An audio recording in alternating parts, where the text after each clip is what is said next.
జ్యోతిష్ శాస్త్ర పాఠమునకు మీ అందరికీ స్వాగతం. గత వారం మనం వివాహానికి సంబంధించి కొన్ని విషయాలు చూసాం. ఇవాళ అన్నిటికన్నా ముఖ్యమైనటువంటి విషయాన్ని మనం ఇవాళ చూద్దాం. అదేంటంటే వివాహం ఎప్పుడవుతుంది? చాలామంది అడిగేటటువంటి ప్రశ్న. ఉద్దేశం వేరువేరుగా ఉండొచ్చు, కానీ ప్రశ్న ఉంటుంది. ఇది వివాహం ఎప్పుడవుతుంది? ఇది వేరువేరు సందర్భాలు అడుగుతారు. చాలా ఆలస్యం అయితే వయస్సు పైబడిన కొద్దీ ఎప్పుడు వివాహం అవుతుంది అని అడుగుతారు.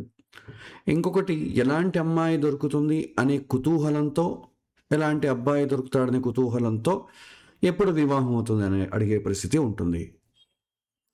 ఇలా వేరువేరు కారణాల వల్ల ఉంటుంది. కానీ దాన్ని తెలుసుకునే ముందు మనం చాలా విషయాలు తెలుసుకోవాలి.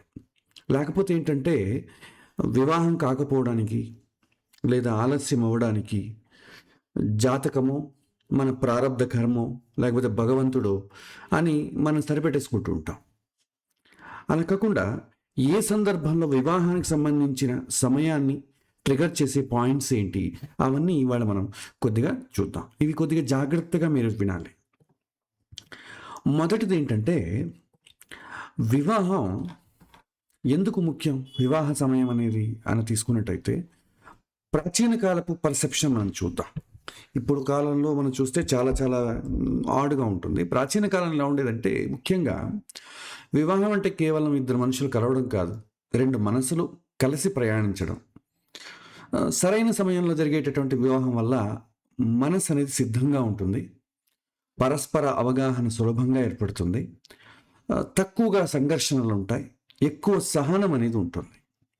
మనస్సు సిద్ధంగా లేని సమయంలో ఒకవేళ పెళ్లి జరిగితే ఆ సంబంధం అనేది ఒక పెద్ద బాధ్యతగా అనిపిస్తుంది, భారంగా అనిపిస్తుంది. సిద్ధంగా ఉన్నప్పుడు చేసే పెళ్ళి ఆనందం ఇస్తుంది. ఆ సమయం వచ్చిందంటే ఇద్దరు ప్రిపేర్డ్ ఉన్నారని అర్థం. రెండవది, సామాజిక సంబంధం ఉన్నటువంటి కోణంలో చూసినట్టయితే వివాహం అనేది వ్యక్తిగతమైన విషయం ఒకటే కాదు, రెండు కుటుంబాలు, రెండు సామాజిక వలయాలను కలిపేటటువంటి సంఘటన. సరైన సమయంలో వివాహం జరిగితే కుటుంబం యొక్క మద్దతు బాగా లభిస్తుంది, బాధ్యతలను స్వీకరించే స్థితి ఉంటుంది, సమాజంలో ఒక రకమైనటువంటి స్థిరత్వం ఉంటుంది. వివాహం మన జీవితంలో ఒక కొత్త సంబంధాలు మాత్రమే కాదు, కొత్త పాత్రలను కూడా తీసుకొస్తుంది. మూడవది, కర్మ సంబంధం. వేద దృష్టిలో చూస్తే వివాహం అనేది ఒక యాదృచ్ఛికం కాదు, ఇది ప్రారంధ కర్మ ఫలితంగా కలిగేటటువంటి బంధం అని చెప్తారు. కొన్ని బంధాలు నెరవేర్చుకోవడానికి, కొన్ని సహకరించడానికి, కొన్ని రుణాలు అంటాం. దేవరుణం, ఋషి రుణం, పితృరుణం, ఇలా చాలా రుణాలు ఉంటాయండి. ఆ రుణాలు తీర్చుకునేటటువంటి కర్తవ్యం మనిషి పైన ఉంటుంది. దానికి కూడా వివాహం అనేది చాలా అవసరం. ఇది ప్రాచీన కాలపు దృష్టిలో. ఇప్పుడు వివాహం దేనికి అన్నట్టయితే, ఒకటే, నాకు జీవితంలో నేను కోరుకున్నటువంటి అబ్బాయి, కోరుకున్నటువంటి అమ్మాయి కావాలి. దేనికోసం? కోరికలు, వాళ్ళకి ఏదో ఒక రిక్వైర్మెంట్. పెళ్లి తర్వాత నేను ఇలా ఉండాలి, ఇలా చేయాలి, ఇలాంటి చోటికి వెళ్ళాలి అనే రిక్వైర్మెంట్స్ ఏమో ఉంటాయి దానికోసం. లేదా ఇంట్లో ఉన్న ఇది కంపల్సరీ ఏమో, అందరూ చేసుకుంటారు, మనం చేసుకుందాం. ఇప్పుడు ఈ మూడు సంబంధాలు లేవు. మానసిక సంబంధం లేదు, సామాజిక సంబంధం లేదు, కార్మిక సంబంధం లేదు. ఇది దాదాపు ఒక 30 నుంచి 40 సంవత్సరాల వెనకే కర్మ సంబంధం అంతరించిపోయింది. సామాజిక సంబంధం, మన తల్లిదండ్రులు పెళ్లి చేసుకునేటప్పుడు అట్లీస్ట్ సామాజిక సంబంధం కోసం పెళ్లి చేసుకునేవాడు. ఇప్పుడు అది వైప్ అవుట్ అయిపోయింది. మానసిక సంబంధం, మనస్సులు కలవాలి. సో దానికి చేసేటటువంటి ప్రయత్నాలు నడుస్తున్నాయి. కానీ జన్ వై జనరేషన్ వరకు నడుస్తుంది. జన్ ఎక్స్ తర్వాత అది ఉంటుందో వాళ్ళు కూడా ఉండదు.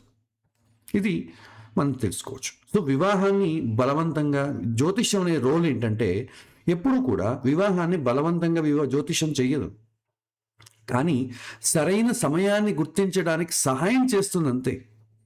మనస్సు ఉన్నటువంటి పరిస్థితులు, ఈ గ్రహ సమయం, ఈ అలైన్ అయ్యే దశను సూచిస్తుంది. సో వివాహ సమయం అంటే కేవలం ఒక తేదీ కాదు, అది మనస్సు, సమాజం, కర్మ ఒకే దిశలో కలిసే క్షణాన్ని సూచిస్తుంది. మనం ఇక్కడ తెలుసుకోవాలి. తర్వాత, వివాహం ఎందుకు ఆలస్యం అవుతుంది? అది కూడా తెలుసుకోవాలిగా. ఇది చాలా ప్రధానమండి. జ్యోతిష్యంలో చాలామంది ఇబ్బంది పడేది పప్పులో కాలేసేది ఇక్కడే. సో వివాహం ఎందుకు ఆలస్యం అవుతుంది? సరైనటువంటి కారణం మనం వెతకాలిగా. దానికి ఏమంటారంటే 3 రకాల కారణం ఉంటుందండి. ఒకటి స్వయంకృత అపరాధం, రెండవది ప్రారబ్ధ కర్మ, మూడవది మానసికంగా సిద్ధంగా లేకపోవడం. ఈ 3 కారణాల వల్ల మీకు వివాహం అనేది ఆలస్యం అవుతుంది. ఒక్కొక్కటిగా చూద్దాం. ఒకటి ఫ్రీ విల్ డిలే అంటామండి. అంటే నేను స్వయంగా నా రిక్వైర్మెంట్స్ ఒకలాగా ఉండడం, నేను కోరుకునేది ఇంకోలాగా ఉండడం, వీటి వల్ల డిలే అవ్వడం. ఇది జాతకంలో యోగం ఉన్నా కూడా వ్యక్తి నిర్ణయాల వల్ల వచ్చే ఆలస్యం అండర్లైన్ చేసుకోండి. జాతకం బాగుంటుంది, జాతకంలో సరైనటువంటి టైం కూడా వచ్చేస్తుంది, కానీ ఇతని రిక్వైర్మెంట్స్ మ్యాచ్ అవ్వదు, ఇతను తీసుకునే నిర్ణయాలు మ్యాచ్ అవ్వదు, దానివల్ల ఆలస్యం అవుతుంది. దీనివల్ల ఏంటంటే ఒక్కోసారి ఎలా ఏర్పడుతుందంటే ఎక్కువ అంచనాలండి.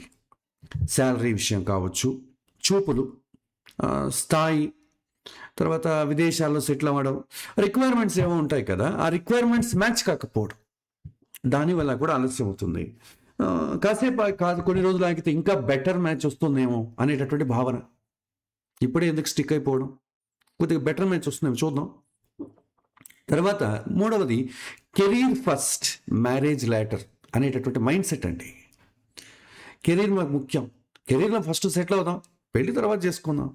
కెరీర్కి ప్రాధాన్యత ఇచ్చేటప్పుడు కూడా మీకు ఆలస్యం అవుతుంది. తల్లిదండ్రులు ఏమో పిల్లల్ని చూస్తూ ఉంటారు, ఇతను ఏం చేస్తుంటాడు, కెరీరే ముఖ్యం అనుకుంటూ ఉంటాడు. ఇంకా వాళ్ళని నొప్పించలేక ఏం చేస్తుంటాడు, అమ్మాయిని చూస్తుంటాడు, రిజెక్ట్ చేస్తుంటాడు, నాకు నచ్చలేదు అంటాడు. నచ్చలేకపోవడానికి కారణం ఏంటి చెప్పడు. ఇలాంటివి చాలా జరుగుతాయి. నాలుగవది ఎమోషనల్ ఇమ్మెచ్యూరిటీ. తర్వాత కమిట్మెంట్ ఫియర్. పెళ్ళి అనేది అంటేనే భయం.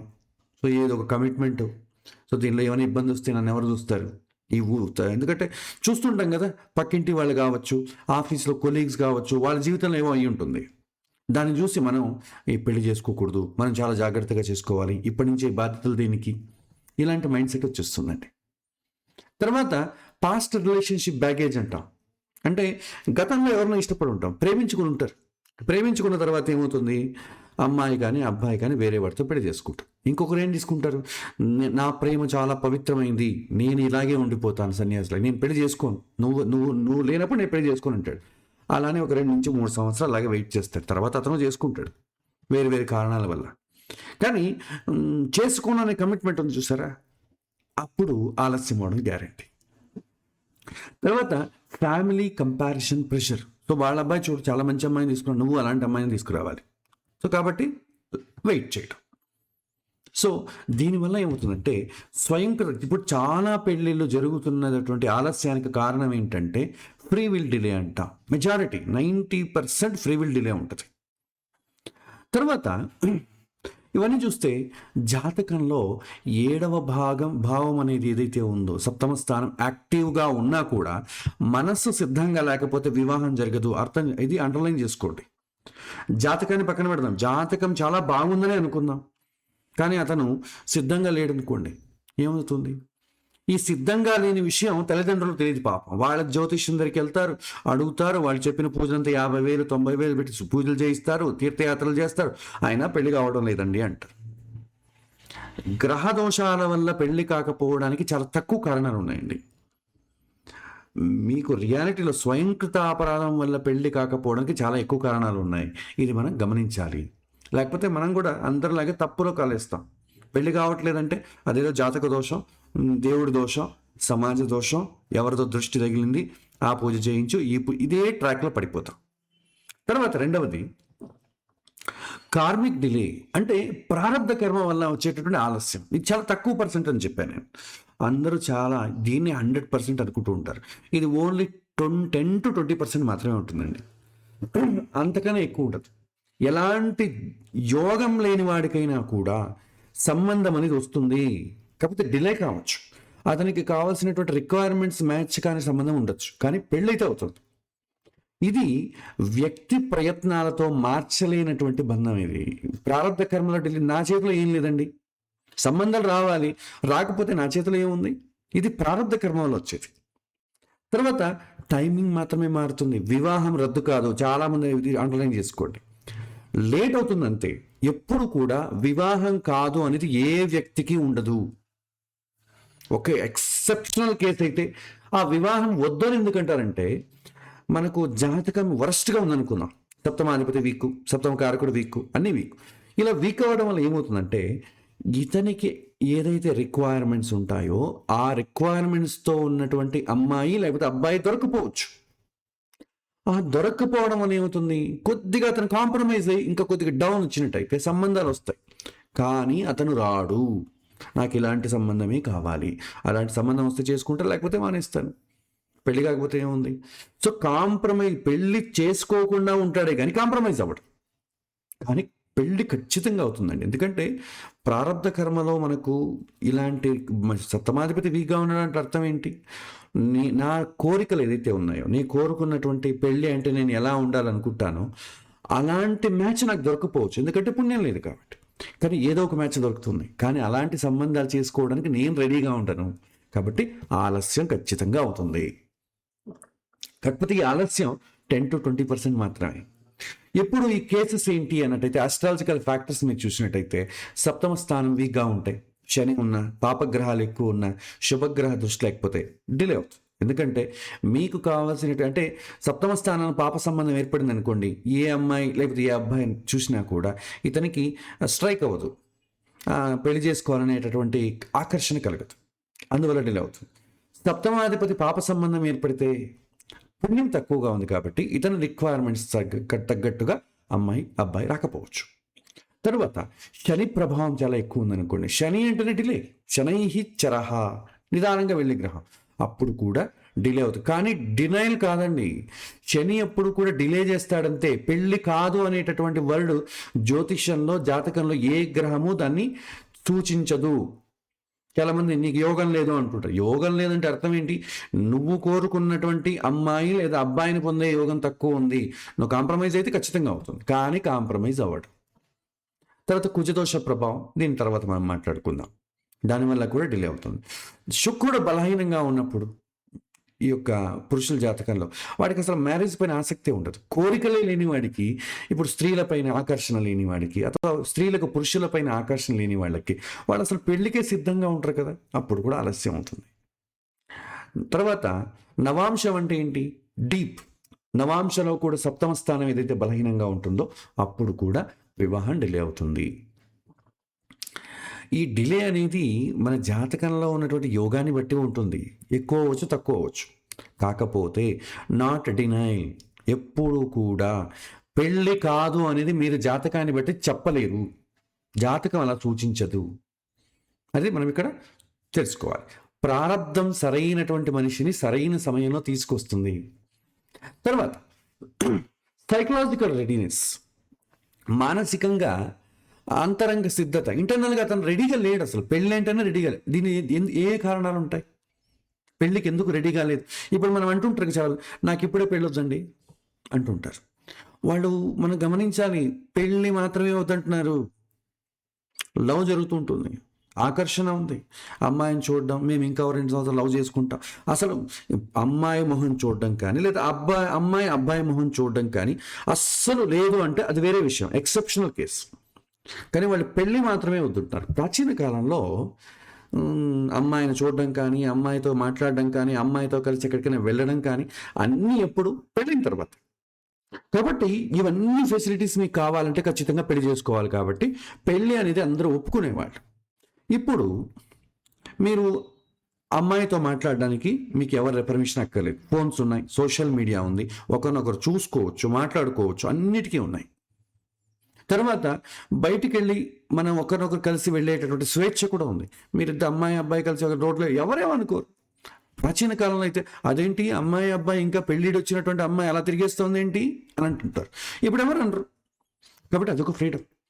తర్వాత అమ్మాయి ఎక్కడైనా ఉండొచ్చు, హాస్టల్లో ఉండొచ్చు, వేరే ఊళ్ళో ఉండొచ్చు, విదేశాల్లో ఉండొచ్చు, ఫ్రీడమ్ ఉంది. అమ్మాయి అబ్బాయి కలిసి ఓయో రూమ్కి వెళ్ళినా కూడా కనిపెట్టలేనటువంటి స్థితి ఉంది. అలా వెళ్ళినా కూడా పెద్దగా అది సమాజం నిందించే స్థితి ఇప్పుడు లేదు. సో ఇన్ని ఫ్రీడమ్ ఉన్నప్పుడు ఇక పెళ్లితో పనే ఉంటుంది. కాబట్టి పెళ్ళి ఇప్పుడే వద్దు అని చాలామంది అంటుంటారు. ఇది మెయిన్ కారణం. సో దీనికి చెప్ మనం కొన్ని కారణాలు చెప్తే సెల్ఫ్ ఐడెంటిటీ క్లారిటీ లేకపోవడం. వివాహం అంటే అదొక రెస్పాన్సిబిలిటీ అని భావించడం. అందులో సుఖం ఉంది అని ఎవరు భావించరు. ఎందుకంటే సుఖం అనేది పెళ్లికి ముందే అన్ని కూడా అనుభవించేస్తుంటారు. లేకపోతే సినిమాలో చూపించేవి అవేగా, మానసికంగా అయితే అనుభవిస్తూనే ఉంటారుగా. కాబట్టి రెస్పాన్సిబిలిటీగా ఫీల్ అవుతారు. తర్వాత అటాచ్మెంట్ ప్లస్ లవ్, ఇది గందరగోళం ఉంటుంది. తర్వాత లోన్లీనెస్ వల్ల చాలామంది వివాహంలో సరిగ్గా డిసిషన్ తీసుకోలేకపోవడం, సొసైటీ ప్రెషర్ వల్ల ఇవి ఆలస్యం అవుతూ ఉంటాయి. సో ఎప్పుడైనా సరే మ్యారేజ్ ఎప్పుడు జరగదు, రైట్ ఏజ్లో ఎప్పుడైతే జరగదో అన్నీ కూడా డిలే అవుతూ ఉంటాయి. ఇక్కడ సెల్ఫ్ ఐడెంటిటీ అంటే ఏంటి అని ఒక ప్రశ్న వస్తుంది. సెల్ఫ్ ఐడెంటిటీ అంటే ఏంటి? నేను ఎవరు, నాకు జీవితంలో ముఖ్యమైనది ఏంటి, నా విలువలు ఏంటి, నేను ఎలా జీవించాలనుకుంటున్నాను, ఇది క్లారిటీ లేదనుకోండి, అప్పుడేమవుతుంది, సెల్ఫ్ ఐడెంటిటీ ఉండదు.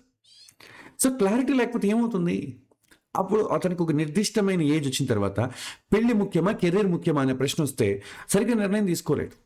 నా కెరీరే ముఖ్యం అనుకుంటూ ఏజ్ అంతా వేస్ట్ చేసుకుంటారు. కాబట్టి కెరీర్ అనే దానికి ఎప్పుడైనా చేసుకోవచ్చు. ఫ్యామిలీ అనేది ఎప్పుడు కూడా రైట్ ఏజ్లో అవ్వాలి. లేకపోతే ఆ వివాహం అనేది చాలా మిజరబుల్గా అయిపోతుంది. లేదా వాళ్ళ కన్ఫ్యూజన్ ఉంటుంది, నేను సెటిల్ అవ్వాలా లేక ఎక్స్ప్లోర్ చేయాలా, నేను వివాహం అనే కమిట్మెంట్కి రెడీగా ఉన్నానా, నాకు ఏ రకమైనటువంటి పార్ట్నర్తో నేను సంతోషంగా ఉండగలను, ఇవి క్లారిటీ ఉండవు. ఇది సెల్ఫ్ ఐడెంటిటీ క్లారిటీ లేకపోవడం. వాళ్ళు ఎంతసేపటి కెరీర్లో మీరు అడగండి, నువ్వేమవ్వాలనుకుంటున్నావు, చాలా చెబుతారు. అరే పెళ్లి విషయంలో క్లారిటీ చెప్పండి, నాకేం అంత క్లారిటీ లేదు, చూడడానికి బాగుంటే చాలు, అందమైన అమ్మాయి అయితే చాలు, చెప్పిన మాట వినే అమ్మాయి అయితే చాలు, చాలా అనుకువగా ఉంటే చాలని ఇంత క్లారిటీ లేకుండా వెళ్తారు. పెళ్ళైన తర్వాత రివర్స్ అవుతుంది. అందుకే డైవర్స్ రేట్ అనేది ఇప్పుడు చాలా ఎక్కువ ఉంది. ఇది మనకు తెలిసిన విషయమే. కాబట్టి ఇవన్నీ కూడా సెల్ఫ్ ఐడెంటిటీ లేకపోవడానికి కారణాలు.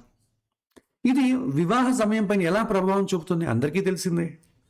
జాతకంలో యోగం ఉండొచ్చు, దశ కూడా వివాహానికి సపోర్టివ్గా ఉండొచ్చు, కానీ ప్రపోజల్స్ వస్తూ ఉంటాయండి, రిజెక్ట్ చేస్తూ ఉంటాడు. తర్వాత చిన్న కారణాలకే ఐఎమ్ నాట్ షూర్ అంటాడు. నేను ఇంకా ఎందుకంటే పెద్దలు ఏం చేస్తారు, పిల్లల్ని అడుగుతారు. అంటే చూడండి, మన దేశంలో మీరు ఒకటి గమనించి ఉండొచ్చు, లక్షల్లో జీతం తీసుకునేటటువంటి ఒక టీచరు, మనం ఇది గమనిస్తూ ఉంటాం. ప్రభుత్వ పాఠశాలలో చూడండి, టీచర్లకు చాలా లక్షల్లో ఉంటాయండి. ఇప్పుడు మేమున్నప్పుడు వేలలో ఉండేది, ఇప్పుడు లక్షలకు వచ్చాయి. మినిమం అంటే ఒక లక్షన్నర ఉంటుంది. 1,50,000 జీతం తీసుకునేటటువంటి ఒక ప్రభుత్వ టీచరు తన కొడుకును ప్రైవేటు పాఠశాలలో వేసి, ఆ ప్రైవేటు పాఠశాలలో ఉన్నటువంటి టీచర్కి ఎంత శాలరీ అండి, మా అంటే 30,000 35,000 ఉంటుంది. ఆ 30 నుంచి 35,000కి పాఠం చెప్పే టీచర్ దగ్గరికి వెళ్ళి మా అబ్బాయి ఎలా చదువుతున్నాడండి అని అడిగితే ఎలా ఉంటుందండి? సో ఎవరి క్వాలిఫికేషన్ ఎక్కువ ఉంది? సో క్వాలిఫికేషన్ బాగున్నవాడు క్వాలిఫికేషన్ లేని ఏదో పాపం ఏ ఉద్యోగం దొరకకుండా ప్రైవేటు పాఠశాలలో చేసేటటువంటి టీచర్ని వెళ్ళి మా అబ్బాయి ఎలా చదువుతున్నాడని అడిగినట్టు ఉంటుంది. అంటే నాట్ షూర్, తెలియట్లేదు. అసలు పెళ్ళికి చిన్న కారణాలు కూడా, అసలు పెళ్లి అంటే పెద్దలు ఏం చేస్తారంటే బాగా జీవితంలో ఏ అమ్మాయి అయితే ఏ అబ్బాయి అయితే మన పిల్లవాడికి కూతురికి బాగుంటుందని నిర్ధారించే తండ్రి ఏమీ తెలియనటువంటి పిల్లల్ని అడిగి ఈ అమ్మాయి నువ్వు చేసుకుంటావా, నీకు నచ్చిందా, నీకు అన్నీ నచ్చితే చెప్పు మేము మాట్లాడతాం అంటాడు. అంటే తెలిసిన వారు తెలియని వాడిని అడిగి డిసైడ్ చేస్తున్నారు. ఇది కారణం, దీనివల్ల కూడా డిలే అవుతుంది. సో నాకు కొంచెం టైం కావాలి, ఇప్పుడే నన్ను ఏం అడగండి అని పోస్ట్పోన్ చేస్తుంటారు చాలామంది. ఇవన్నీ మనం చూస్తున్నదే. ఇవన్నీ కూడా సెల్ఫ్ ఐడెంటిటీ లేకపోవడం వల్ల వచ్చేటటువంటి సమస్యలు. సో బయట ఇది డిలేగా కనిపించినా కూడా నిజానికి ఏంటిది, ఇన్నర్ కన్ఫ్యూజనల్ డిలే. అర్థం చేసుకోండి. ఇవి మనం గైడ్ చేయాలి తప్పకుండా. అమ్మా నాన్నను గైడ్ చేయాలి, పెళ్లికి సిద్ధమైన ఎవరైతే నాకు పెళ్లి కావట్లేదు అని అంటుంటారో వాళ్ళని కూడా గైడ్ చేయాలి. ఎందుకు ఇలా జరుగుతుంది? సెల్ఫ్ ఐడెంటిటీ క్లారిటీ లేకపోవడం సాధారణంగా కొన్ని కారణాలు ఉంటాయండి. చైల్డ్హుడ్లోని డెసిషన్ మేకింగ్ ఫ్రీడమ్ ఇవ్వలేకపోవడం, తర్వాత సొసైటీ ఎక్సెప్షన్స్, తర్వాత పర్సనల్ డిజైర్స్, ఈ మధ్య ఒక కాన్ఫ్లిక్ట్ ఉంటుంది. సో కెరీర్ ఐడెంటిటీ ఇంకా సెటిల్ అవ్వలేదు నేను. సెటిల్ అనేది ఏంటది? సెటిల్ అనేది వర్డే లేదు ఇప్పుడు. ఇప్పుడున్నటువంటి ఉద్యోగాల్లో పాతకాలంలో అయితే ఒక టీచర్ పోస్టో ప్రభుత్వ ఉద్యోగం వస్తే ఇంక సెటిల్ అయిపోయినట్టే అతను, ఇంకేం మార్పులు చేర్పులు ఏమి ఉండవు. ఇప్పుడు మీకు అసలు ఉన్న ఉద్యోగం తీసేస్తున్నారు. కాగ్నిజెంట్ తీసుకోండి, విప్రో తీసుకోండి, అమెజాన్ తీసుకోండి, ఉద్యోగాలు తీసేస్తున్నారు. ఎక్కడుంది సెటిల్మెంట్? సెటిల్మెంట్ లేదు, ఉన్న కాడికి దండుకోవడం అంతే. కాకపోతే సెటిల్మెంట్ కావాలి కావాలి ఇంకా డిలే చేస్తుంటాడు. తర్వాత పాస్ట్ ఎమోషన్ హర్ట్ చేయడం, సెల్ఫ్ వర్తినెస్ ఇష్యూస్. నేను అసలు వివాహం చేసుకోవడానికి నేను ఎలిజిబుల్ ఉన్నానా? కాబట్టి ఇక్కడ మనం ఫైనల్గా తెలుసుకోవాల్సింది ఏంటంటే, వివాహం 3 శక్తుల కలయిక వల్ల ఏర్పడుతుంది. ఒకటి, గ్రహయోగం బాగుండాలి జాతకంలో. ప్రారంధ కర్మ బాగుంటే సకాలంలో వివాహం జరుగుతుంది, లేకపోతే డిలే అవుతుంది. రెండవది, వ్యక్తి యొక్క నిర్ణయం, ఫ్రీ విల్. అతనికి పెళ్లి చేసుకుంటాడా లేదా అన్నప్పుడు సరైన టైంలో సంబంధం వచ్చినప్పుడు ఒక క్లారిటీ ఉండాలి. ఆ క్లారిటీ ఉండాలంటే మొదట అతను మెంటలీ సిద్ధంగా ఉండాలి, మెచ్యూరిటీ ఉండాలి. సో గ్రహయోగం ప్లస్ వ్యక్తి యొక్క నిర్ణయం ప్లస్ అంతర్గత సిద్ధత, ఇది ఎవరికైతే ఉందో వాళ్ళకి సకాలంలో వివాహం అవుతుంది. ఇవి ఎవరికైతే ఉండవో అయినా కూడా వీటి గురించి తెలిసినటువంటి తల్లిదండ్రుల మాట ఎవరైనా వింటారో, సమాజం మాట వింటారో, వాళ్ళకి పెళ్ళవుతుంది. సో ఇట్లా మనం ఈ క్వాలిటీస్ ఈ 3 లేక ప్లస్ ఎవరు చెప్పినా వెనుక ఎవరైతే ఉంటారో వాళ్లకు సాధారణంగా పెళ్లి డిలే అవుతుందండి. సంబంధాలు వచ్చినప్పుడు వీళ్ళు ఎస్ నో చెప్పరు, వీళ్ళు ఎస్ నో చెప్పేటప్పటికి సంబంధాలు రావు. ఇవి రెండూ ఉన్నప్పుడేమో ఇమ్మెచ్యూరిటీ, చేసుకోవాలా వద్దా అనే ఒక కన్ఫ్యూషన్, ఈ విధంగా ఉంటుందండి. సో జాతకంలో యోగం ఉంది, దశ వచ్చేసింది, కానీ వ్యక్తి ఇంకా సెటిల్ అవ్వాలని అనుకుంటున్నాడు. ఈ కండిషన్ ఏంటంటామంటే స్వయంకృత అపరాధం అంటాం. దీనికి జ్యోతిష్యంలో మందేం లేదు, దీనికి జాతకం కారణం కాదు, దేవుడు కారణం కాదు, ప్రపంచము, ప్రకృతి, ప్రారంధ కర్మ ఏది కారణం కాదు. ఇంకొకటి కేసులో వ్యక్తి రెడీగా ఉన్నాడు, మ్యాచెస్ వస్తా ఉన్నాయి, కానీ సప్తమాధిపతి దశ రాలేదు. ఇది ప్రారంధ వల్ల కర్మ వల్ల జరిగింది. సప్తమాధిపతి దశ ఇప్పుడు రాకపోతే మళ్ళీ వస్తుంది, ఖచ్చితంగా డిలే వస్తుంది, కానీ ఎప్పుడు కూడా పెళ్లి కాదని చెప్పదు. సో జ్యోతిషం వివాహం ఎప్పుడవుతుందో చెప్తుంది, కానీ మన ఆలోచనలు వివాహం ఎలా ఉంటాయో దాన్ని బట్టి వివాహం జరిగేలా చేస్తాయి. ఇది మనకు చాలా ముఖ్యం. తర్వాత ఇక మనం వివాహ సమయానికి జ్యోతిష్యానికి వద్దాం. సో వివాహం అవ్వాలంటే మనం స్టెప్ బై స్టెప్ ఏం చూడాలండి? వివాహ టైం ఎప్పుడు అవుతుందని మీరు చెప్పాలంటే ఒక్కొక్క స్టెప్ చూసుకుంటూ వెళ్దాం. మొదట ఏమో చూడాలంటే యోగా ఉందా లేదా చూడాలి. మనం గత క్లాస్లో మనం చూసాం కదా, సప్తమ స్థాన బలం, కారక బలం, ఆధిపత్య బలం. ఇది మొదట యోగం ఉందా లేదని చూస్తుంది. యోగం బాగా ఉందనుకోండి, టైంలో సకాలంలో వెళ్ళైపోతుంది. యోగం లేకపోతే నిదానంగా అవుతుంది. ఎందుకు నిదానం అవుతుంది? మీకు కావాల్సినటువంటి రిక్వైర్మెంట్స్ కలిగినటువంటి అమ్మాయి అబ్బాయి రాకపోవడం వల్ల, దానికోసం మీరు వెయిట్ చేయడం వల్ల, తర్వాత వెయిట్ చేయడం వల్ల సంబంధాలు రాకపోగా ఏదొస్తే అది చేసుకోవడం. 25 సంవత్సరాల అబ్బాయికి పెళ్లి సంబంధాలు చూస్తున్నారు, కానీ అతను వద్దు వద్దు వద్దు అంటుంటాడు. అలాగే 35 అయింది, ఆ తర్వాత సంబంధాలు రావడం మానేసాయి, తక్కువ వస్తున్నాయి, దొరికింది చేసుకుంటాడు. అంతే. ఏమైంది ఇక్కడ? డిలే అయింది. ఎందుకు డిలే అయింది? పెళ్ళయిందిగా, 35 సంవత్సరాలకైనా పెళ్ళింది. ఇది స్వయంకృత అపరాధం వల్ల జరిగింది. జాతకాల సంబంధాలు వస్తున్నప్పుడు ఈ అమ్మాయి కలర్ బాగలేదు, ఈ అబ్బాయి శాలరీ బాగలేదు, ఈ అమ్మాయి బ్యాక్గ్రౌండ్ బాగలేదు, వీళ్ళ అమ్మా నాన్న కలిసి ఉంటారంట, ఇలాంటివి పెట్టుకుంటూ ఉంటే ఏమవుతుంది? నిజంగా పెళ్ళికి ఏం కావాలి? ఆ రిక్వైర్మెంట్స్ మ్యాచ్ కావాలి. ఇప్పుడు నిజంగా పెళ్ళికి ఏ రిక్వైర్మెంట్స్ ఉన్నాయో ఆ రిక్వైర్మెంట్స్ మనము పిల్లలకి, పెళ్లి చేసుకునేటటువంటి అమ్మాయికి అబ్బాయికి లేవు. ఏ రిక్వైర్మెంట్స్ ఉన్నాయి? ఒక ఉద్యోగానికి ఇంటర్వ్యూకి ఏ రిక్వైర్మెంట్స్ ఉన్నాయో పెళ్ళికి అదే రిక్వైర్మెంట్స్ ఉన్నాయి. కాబట్టి పెళ్ళిళ్ళు ఆలస్యం అవుతున్నాయి. ఇది బై డిఫాల్ట్ అంతే. దీనికి ఎవరు కారణం? సమాజమే కారణం. ఆ పిల్లలు తల్లిదండ్రులు అందరూ కారణం అవుతారు. సో ఇక్కడ చెప్పబోయేది ఏంటంటే, మొదటి యోగం ఉందా లేదా చూడండి. యోగం లేకపోతే ఎప్పుడవుతుందనే కాన్సెప్ట్ లేదు. జాతకమే బలహీనంగా ఉందనుకోండి, లేట్ అవుతుంది. ఎప్పుడనే టైం చూసేటటువంటి అర్థరహితం అది. తర్వాత నెక్స్ట్ ఏంటంటే 7వ భాగం బాగుండాలి. మ్యారేజ్ ప్రామిస్ అంటే ఫస్ట్ యోగం ఉందా లేదా అని మీరు చూడాలి. అది మనం చూసాం. సప్తమ స్థానం బాగుండి, అంటే శుభగ్రహాలు ఉండాలి, శుభగ్రహాలు చూడాలి. సప్తమాధిపతి బలంగా ఉండాలి, శుక్రుడు బాగుండాలి. తర్వాత నవాంశలో సప్తమ స్థానం బాగుంటే సకాలంలో పెళ్ళవుతుంది. సప్తమ స్థానం పాప సంబంధం వచ్చి, సప్తమాధిపతికి పాప సంబంధం వచ్చి, శుక్రుడు బలహీనమై నవాంశ కూడా బలహీనంగా ఉంటే అలాంటి వ్యక్తికి వివాహం ఆలస్యం అవుతుంది. యోగం తక్కువగా ఉందంటే అర్థం ఏంటి? ఆలస్యం అవుతుందని అర్థం, కానీ పెళ్లి కాదని అర్థం కాదు. ఇది గుర్తించాలి. తర్వాత ఆలస్యం లేదా సకాలంలో వివాహం సూచించడం. సప్తమాధిపతి కేంద్ర కోణ స్థానంలో ఉంటే, శుక్రుడు బలంగా ఉంటే, గురువుకు దృష్టి ఉంటే, శుక్రుడికి చంద్రుడికి సంబంధం ఉంటే ఆలస్యం అవుతుంది, త్వరగా పెళ్ళవుతుంది. డిలే అవడానికి శని సంబంధం వచ్చినా, సప్తమాధిపతి 6, 8, 12 ఇంట్లో ఉన్న పాపగ్రహాల సంబంధం వచ్చిన, నవాంశలో వీక్గా ఉన్న. నవాంశం చూడడం అంటే నవాంశలో లగ్నం చూడడం కాదండి. జాతకంలో సప్తమాధిపతి ఎవరైతే అయి ఉంటాడో ఆ సప్తమాధిపతి లేక శుక్రుడు నవాంశ చక్రంలో ఉచ్చలో ఉండాలి, స్వక్షేత్రంలో ఉండాలి, శుభగ్రహాలతో కలిసి ఉండాలి, శుభగ్రహాలు చూడాలి, ఇంతే చూడాలి. అక్కడ లగ్నం నుంచి ఎన్నో ఇంట్లో ఉన్నాడు అనేది నవాంశలో అనవసరం లేదు.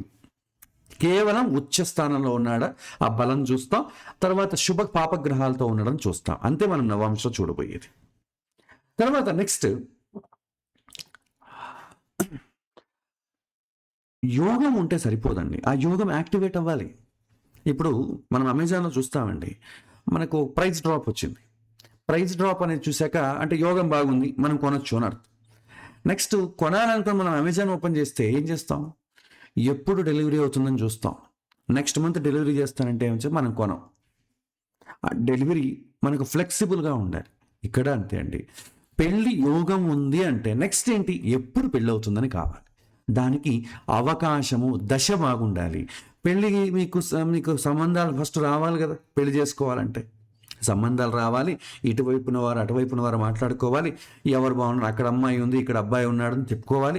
ఇది అవకాశాలు. ఈ అవకాశాలు ఎప్పుడు వస్తుందంటే దశ యాక్టివేట్ అయినప్పుడు. దశ ద్వారా వివాహ సమయాన్ని మనం గుర్తించవచ్చు. ఫస్ట్ వీటికి అవకాశాలు వస్తున్నాయా, సంబంధాలు వస్తున్నాయా మొదట చూడాలి. సో వివాహం సాధారణంగా ఏ దశలో అవుతుంది అని తీసుకున్నట్టయితే సప్తమాధిపతి దశలో అవుతుంది, లేదా సప్తమ స్థానంలో ఉన్నటువంటి గ్రహాల దశలో అవుతుంది, శుక్ర దశలో అవుతుంది, గురు దశలో అవుతుంది, లేదా లగ్నానికి సప్తమానికి ఏవైనా గ్రహాల సంబంధం ఉంటే ఆ దశలో అవుతాయి. ఈ దశలో ఏదైనా కనెక్ట్ అయితే ఖచ్చితంగా అతనికి సంబంధాలు వస్తున్నాయి, మాటలు జరుగుతున్నాయి అని అర్థం.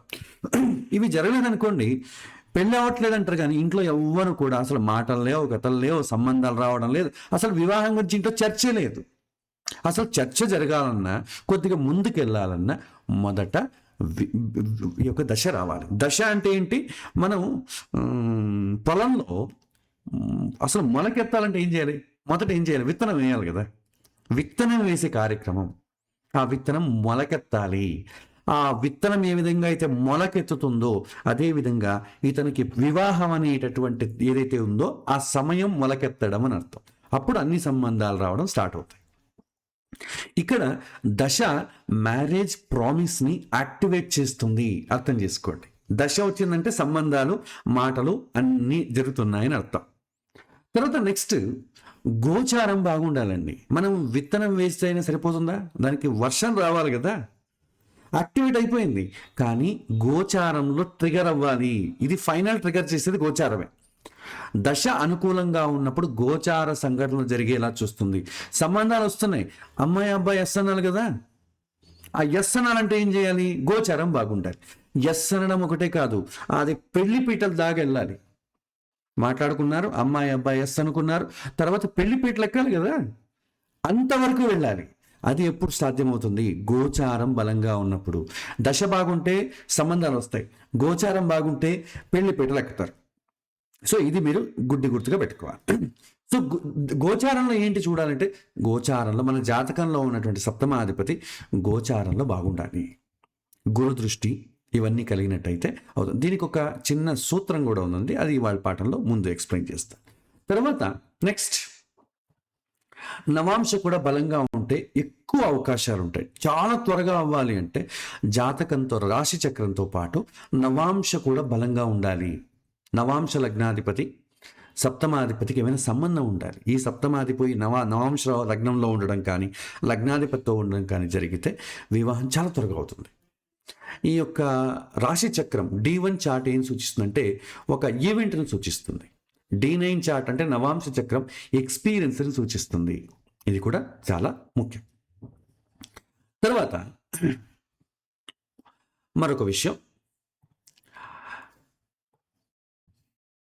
ఫైనల్ మనం చూసినట్టయితే జాతకంలో యోగం ఉండాలి. డిలే ఏమైనా ఉందా అనేది జాతకంలో చూసుకోవాలి. త్వరగా అవుతుందా, డిలే అవుతుందా? శుభగ్రహాలు బాగుండి, సప్తమ స్థానం బాగుండి, పాపగ్రహ సంబంధం లేకపోతే త్వరగా అవుతుంది. కొద్దిగా పాపగ్రహ సంబంధం వచ్చినా నిదానంగా అవుతుంది. సరే, యోగం ఎట్లా ఉండనివ్వండి. యోగం ఉన్నా లేకపోయినా పెళ్ళికి ఏమి దోకా లేదండి. యోగం లేదంటే పెళ్లి కాదని అర్థం కాదు. మీకు రిక్వైర్మెంట్ ఉన్నటువంటి గుణాలు కలిగినటువంటి అమ్మాయి, అబ్బాయి రాకపోవచ్చు.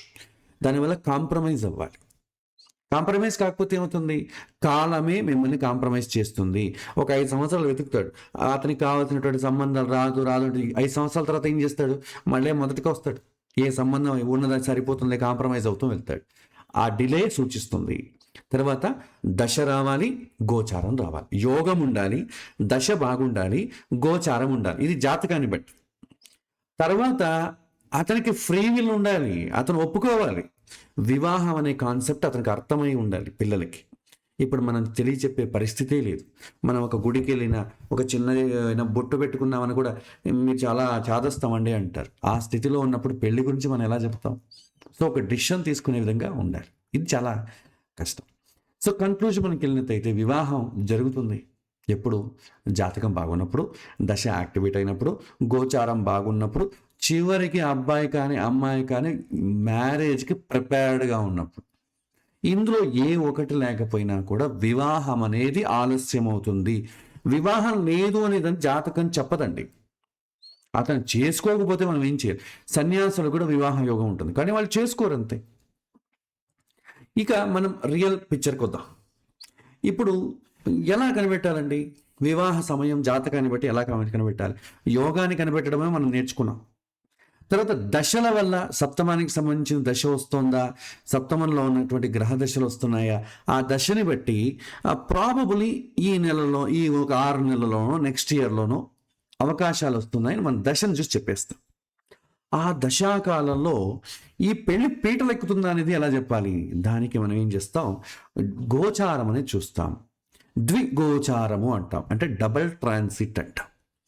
గోచారంలో ముఖ్యమైనటువంటి గ్రహాలు, వివాహాన్ని పెళ్లి పీటలెక్కించేటటువంటి గ్రహాలు ఏమిటి? 2 ఉన్నాయి. ఒకటి గురువు, రెండవది శని. గురువు వల్ల ఏమవుతుంది? అందరి మనస్సులు కూడా వివాహం చేయడానికి ప్రిపేర్ చేసేస్తుంది. శని బాగున్నాడు అనుకోండి, అది కార్యరూపం దాలుస్తుంది. మానసికంగా సిద్ధం చేయడం గురువు, అది అవకాశం ఇస్తాడు గురువు. శని ఆ అవకాశాన్ని రూపం దాల్చేటటువంటి పని చేస్తాడు. ఈ 2 గోచారంలో చాలా ముఖ్యం. ఒక గురువు గోచారంలో బాగున్నాడు అనుకోండి, అవకాశం ఇస్తుంది. శని బాగున్నాడు అనుకోండి, ఒక బాధ్యతను ఇస్తుంది. ఇద్దరూ కలిస్తేనే సంఘటన స్థిరంగా ఉంటుంది. ఇద్దరూ కూడా కలవాలి. ఇక్కడ ఏంటంటే ఈ డబుల్ ట్రాన్సిట్ కలవడం అంటే ఏంటండి అనేటటువంటి ప్రశ్న వస్తుంది. గోచారంలో బలంగా ఉండడం ఏంటని చూస్తే ఒక చిన్న సూత్రం చెప్తాను, సరళంగా చెప్తాను, మీరు అర్థం చేసుకోండి. మనకు వివాహానికి జాతకంలో సప్తమ స్థానం చాలా ముఖ్యం కదా. జాతకంలో సప్తమ స్థానం కావచ్చు, జాతకంలో ఆ సప్తమ స్థానాధిపతి కావచ్చు. ఈ 2 జాతకంలో చాలా ముఖ్యం. మనం గోచారంలో తీసుకున్నట్టయితే గురువు, శని చాలా ముఖ్యం. సూత్రం ఏంటంటే గోచారంలో ఉన్నటువంటి శని జాతకంలో ఉన్నటువంటి సప్తమ స్థానాన్ని కానీ సప్తమాధిపతిని కానీ చూస్తే, లేదా సప్తమ స్థానంలో ఉంటే, అంటే గోచారంలో ఉన్న శనికి జాతకంలో ఉన్నటువంటి సప్తమ స్థానానికి సంబంధం రావాలి. అలా వచ్చిన తరువాత అదే సమయంలో గురువు కూడా సంబంధం రావాలి. ఇద్దరికి ఒకేసారి రావాలి. ఈ గోచారంలో ఉన్నటువంటి గురువు, గోచారంలో ఉన్నటువంటి శని ఇద్దరూ కూడా మన జాతకంలో సప్తమ స్థానం ఏదైతే ఉంటుందో ఆ సప్తమ స్థానంలో ఉండడం కానీ, ఆ సప్తమ స్థానాన్ని చూడడం కానీ, ఆ సప్తమాధిపతితో కలిసి ఉండడం కానీ, లేదా ఆ సప్తమాధిపతిని చూడడం కానీ, ఈ 4ట్లో ఏదైనా జరిగితే 2 గ్రహాలు అకిటం జరగాలి. ఒకటి స్థానాన్ని చూసి ఇంకోటి చూసినా పర్లేదండి. ఇక్కడ నేను ఒక చిన్న ప్రాక్టికల్ ఎగ్జాంపుల్ మీకు చెప్తాను, చూడండి. ఫర్ ఎగ్జాంపుల్, గురువు అనేవాడు గోచారంలో సప్తమ స్థానంలోనే ఉన్నాడు అనుకుందాం. ఒక జాతకంలో సింహ లగ్నం అనుకుందామండి, లేదా ధనుర్లగ్నం అనుకోండి. ధనుర్లగ్నం అటువంటి జాతకానికి సప్తమ స్థానం ఏమవుతుంది? మిథున రాశి అవుతుందిగా. సో సప్తమ స్థానం మిథునం. ఇవాళ గురువు ఎక్కడున్నాడు? సప్తమ స్థానంలో మిథునంలోనే ఉన్నాడు. కాబట్టి ఏంటి, గోచారంలో ఉన్నటువంటి గురువు జాతకస్తుడైనటువంటి లగ్నం నుంచి 7వ ఇంట్లో ఉన్నాడు. సో యాక్టివేట్ అయ్యింది. అదే శని చూసినట్టయితే, శని ఇవాళ ఎక్కడున్నాడు? శని వచ్చి మీకు మిథున రాశిలో ఉన్నాడు, మీన రాశిలో ఉన్నాడు. సప్తమ స్థానం ఏమైంది? మిథున రాశి అయింది. సో ఏమైనా శని ఏమైనా చూస్తాడా? శనికి 4వ దృష్టి లేదు, చూడడు. శని ఏమైనా మిథున రాశిలో ఉన్నాడా? లేడు. ఈ మిథున రాశికి అధిపతి ఎవరు? సప్తమాధిపతి బుధుడు కదా. ఆ బుధుడితో ఏమైనా శని ఉన్నాడా చూసుకోవాలి, లేదా ఆ బుధుడిని ఏమైనా చూస్తున్నాడా చూసుకోవాలి. సో ఈ 4గిట్లో ఏదో ఒకటి అవ్వాలి. ఇప్పుడు గురువు ఇది అయిందనుకోండి, శని ఇది అయినా పర్లేదు. ఈ ఫస్ట్ 4 ఏదైతే ఉందో, ఒకటి ఈ గురువు వచ్చి ఈ 4గిట్లో ఏదో ఒకటి రావాలి, శని ఈ 4గిట్లో ఏదో ఒకటి యాక్టివేట్ చేయాలి. ఇలా చేసినట్టయితే, అదే సమయంలో జాతకంలో దశ ఉన్నట్టయితే, యోగం జాతకంలో ఎక్కువ ఉండినా తక్కువ ఉన్నా ఖచ్చితంగా వివాహం అనేది ముందుకెళ్ళడానికి ప్రయత్నిస్తుంది. ఒకవేళ ఆ అబ్బాయి అమ్మా నాన్న మాట వినకుండా, సమాజంలో ఎవ్వరి భయమో లేకుండా ఉంటే అతను బలవంతంగా నేను చేసుకోను ఉండొచ్చేమో. కానీ ఒకవేళ అమ్మా నాన్న భయం ఉన్నా, లేదా సమాజంలో ఒక ఆర్డ్గా ఉండకూడదు అనుకుంటే, అతనికి ఇష్టం లేకపోయినా కూడా ఖచ్చితంగా పెళ్లికి వెళ్ళడం అనేది సాధ్యం అవుతుంది. అతను ఫ్రీ విల్ ఎక్కువ ఉంటే మనం ఏం చేయలేం. ఈ టైం వచ్చింది అనుకోండి, దశ బాగుంది, ఈ గోచారంలో గురువు, తర్వాత గోచారంలో శని, ఈ సప్తమ జాతకంలో ఉన్నటువంటి సప్తమ స్థానాన్ని యాక్టివేట్ చేస్తున్నట్టయితే ఖచ్చితంగా పెళ్లి చేసుకునేటటువంటి ప్రెషర్ అనేది ఏర్పడుతుంది. ఇది మనకు గుడ్డి గుర్తు. ఇలా కాకుండా ఒక గ్రహమే ఇలా చూస్తుంది, ఇంకొక 2వ గ్రహం దీంట్లో ఏది చూడట్లేదు. అలా కాకుండా ఇంకొక ఆప్షన్ ఇస్తారు. అంటే దీనికన్నా కొద్దిగా తక్కువ, లగ్నాన్ని కానీ లగ్నాధిపతిని కానీ, లగ్నంతో ఏమైనా సంబంధం ఏర్పడితే ఫస్ట్ 4 కాకుండా నెక్స్ట్ 4, లగ్నంలో ఉండడం, లగ్నాన్ని చూడడం, లగ్నాధిపతితో కలిసి ఉండడం, లగ్నాధిపతిని చూడడం. సో ఈ రెండిట్లో ఏదో ఒక గ్రహం ఇది వచ్చినా పర్లేదు. ఇక్కడ ఒక ఈ ఏరియాలో ఒక ట్రిగరు, ఈ ఏరియాలో ఒక ట్రిగర్, ఏ గ్రహం అయినా పర్లేదు.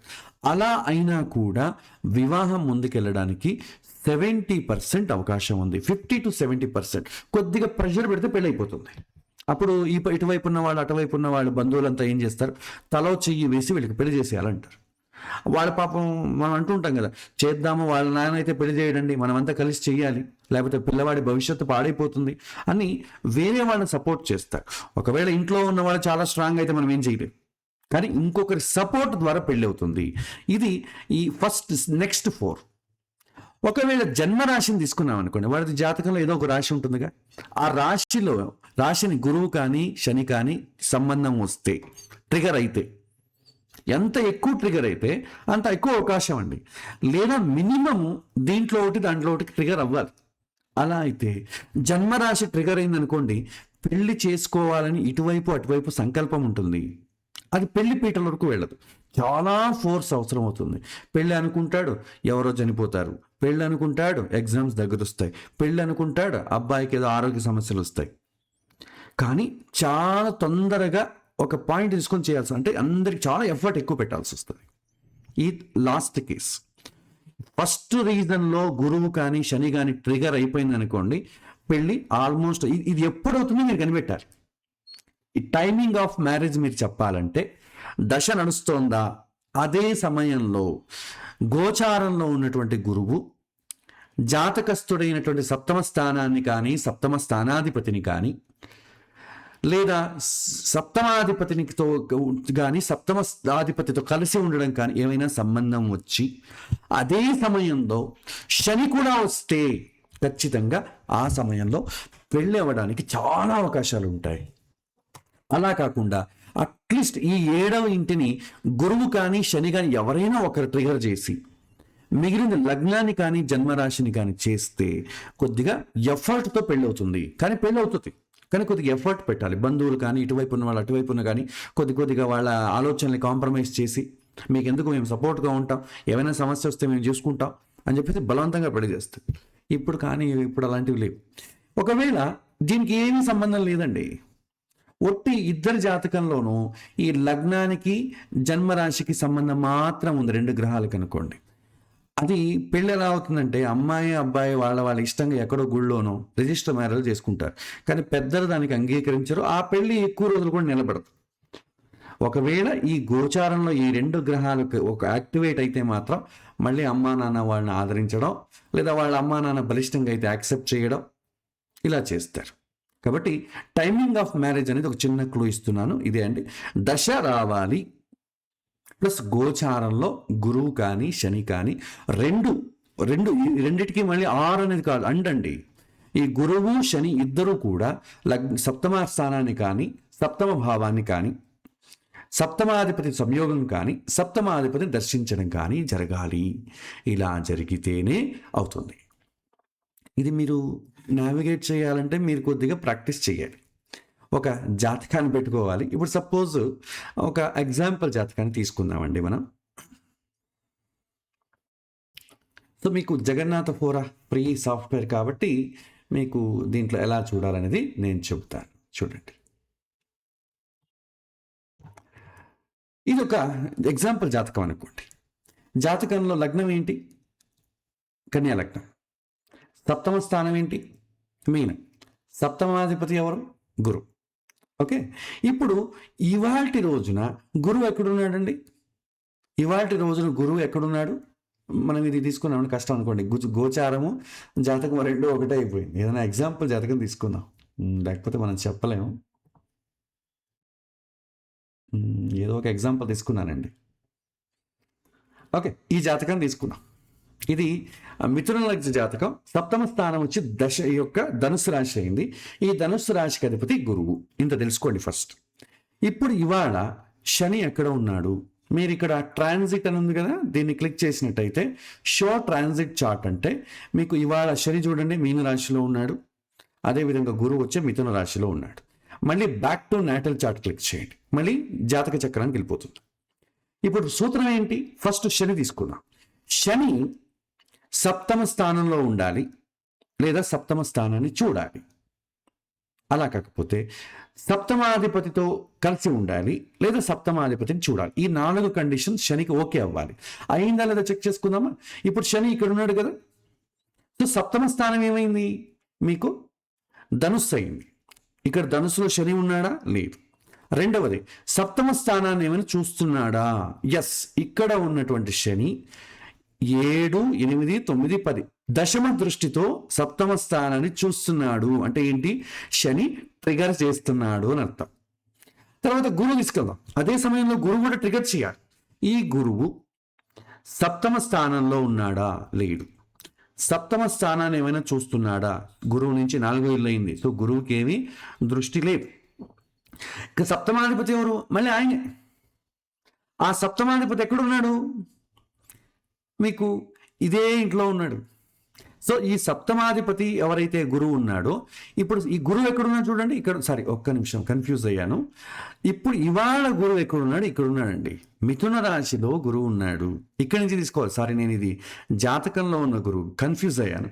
ఇక్కడ చూడండి, ఇప్పుడు గురువు ఎక్కడున్నాడు? మీకు మిథున రాశిలో ఉన్నాడు. ఇక్కడి నుంచి సప్తమ స్థానాన్ని చూస్తున్నాడా? చూస్తున్నాడు. కాబట్టి శని దశమ దృష్టితో చూస్తున్నాడు, గురువు సప్తమ దృష్టితో సప్తమ స్థానాన్ని చూస్తున్నాడు. ఇక్కడ ఇంకా గురువు ఎవరిని చూస్తున్నాడు చూడండి. ఇక్కడి నుంచి గురువు 5వ ఇల్లుని చూస్తాడు. 5వ ఇంట్లో ఎవరున్నాడు? బుధుడు, రవి, కేతు. అంటే బుధుడు అంటే ఏంటి? లగ్నాధిపతి అయిపోయాడు. సో లగ్నాధిపతిని చూస్తున్నాడు. ప్లస్ 7వ ఇంట్లో 9వ ఇల్లు. సో 9వ ఇంట్లో ఎవరు లేదు. ఇక శని విషయానికి వద్దాం. శని ఇక్కడ ఉన్నాడు కదా మీనరాశిలో, దశమ స్థానాన్ని ఎలాగో చూస్తున్నాడు. ఇక్కడి నుంచి సప్తమ స్థానాన్ని కూడా చూస్తాడు. గురువును, కుజుడును, శుక్రుని చూస్తాడు. శుక్రుడు ఏంటి? కళత్రకారకుడు, చూస్తున్నాడా? తర్వాత గురువు ఏంటి? సప్తమాధిపతి. శని సప్తమ స్థానాన్ని చూస్తున్నాడు, సప్తమాధిపతిని చూస్తున్నాడు. సో స్ట్రాంగ్గా ట్రిగర్ అయ్యింది. సో చంద్రుడిని ఏమైనా చూస్తున్నాడా అంటే, ఈ శని చంద్రుడితోనే ఉన్నాడు కదా, జన్మరాశిలోనే శని ఉన్నాడు కదా ఇవాళ. కాబట్టి చంద్రుడిని కూడా ట్రిగర్ చేశాడు. లగ్నాన్ని ఎవరు ట్రిగర్ చేశాడు? గురువు ఇక్కడ ఉన్నాడు. సో మొత్తం సప్తమ స్థానం ట్రిగర్ అయింది, సప్తమాధిపతి ట్రిగర్ అయింది, లగ్నము ట్రిగర్ అయింది, చంద్రుడు ట్రిగర్ అయింది. ఇన్ని అయ్యింది కాబట్టి వివాహానికి స్ట్రాంగ్ సమయం ఉంది, స్ట్రాంగ్ యాక్టివేషన్ ఉంది. అదే సమయంలో దశ కూడా జరగాలి కదా. ఇప్పుడు ఏం దశ నడుస్తుందో చూడండి. సో ఇవాళ మనం తీసుకున్నట్టయితే ఇవాళ డేట్కి ఇవాళ మనకు 22,026. ఇప్పుడు ఏం దశ మనకు తీసుకుంటే వింశోత్తరి దశలో బుధ మహాదశ చాలా తప్పు చూపిస్తుంది.